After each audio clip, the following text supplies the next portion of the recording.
marathon of 80 miles. Nobody tells me that I can't, so I do. We're freer to be what we want to be rather than what our age should be. You know, years ago, you were old when you were 50. You know, I'm 63. I don't feel old. Everyone has something to offer. I love the feeling when I see the money we've raised from Armed Forces bikers has made a difference to somebody's life. In our breakfast club, we help refugees, the homeless, we help families. It's helping to build the community for the future.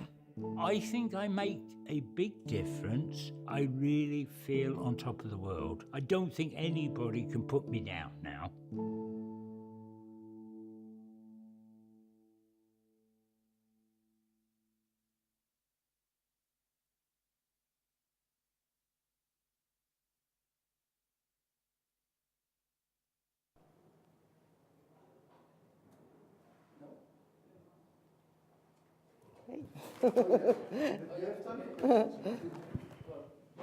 So, one question to the audience. How many people work in a LED scheme or time bank or have experience with that?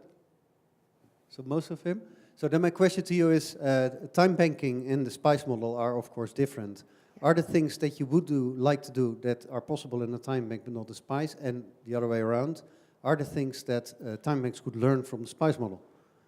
Sorry for the difficult question. Oh, that's a tricky question.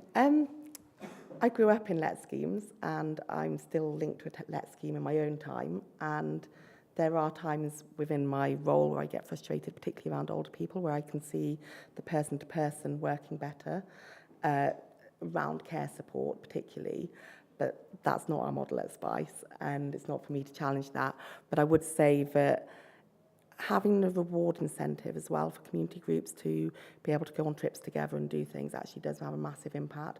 And when I hear people talking about providing birthday parties for children that they couldn't afford to do, I'm really glad that we've got those on offer.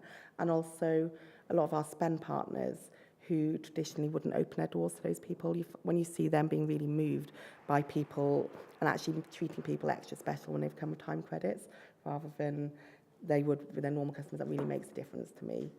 But yeah, I think there's room to maybe look at integrating both models together as well. But yeah, with lets, you know, there are times where I wish I could integrate that into my work, because I see people who do need their room plastering, and obviously within SPICE there isn't the opportunity to do that, and that can be frustrating. But then those people are still free to join a let scheme or other time banking schemes as well.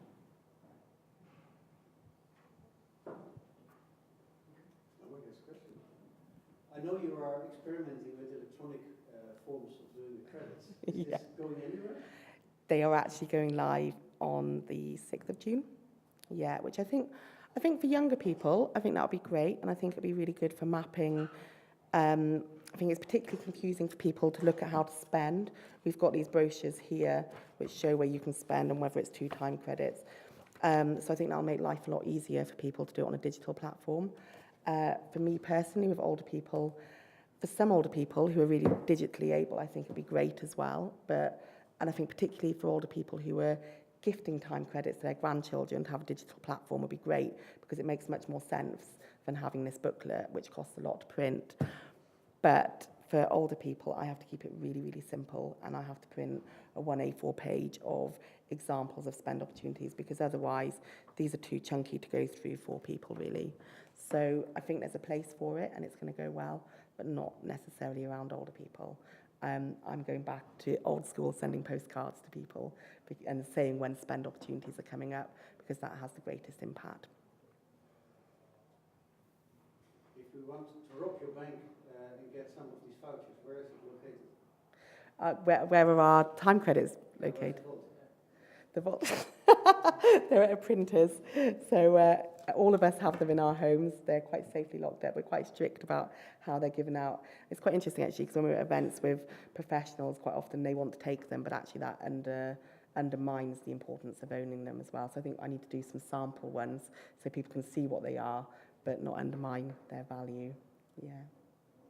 But they're quite expensive to print. They do work out at 50 pence each. I've just printed I've just spent 4,000 on my older people's notes. So it's really important to keep that currency moving, because if people think they look pretty and they keep them at home, they're not spending them. We can't map that impact. And we do get people saying, oh, I don't want to spend them, I don't want to be a drain. But actually, we need to see where people are spending them. We want to see them being used. We want to collect them back from spend partners and keep that going. Yeah. More questions?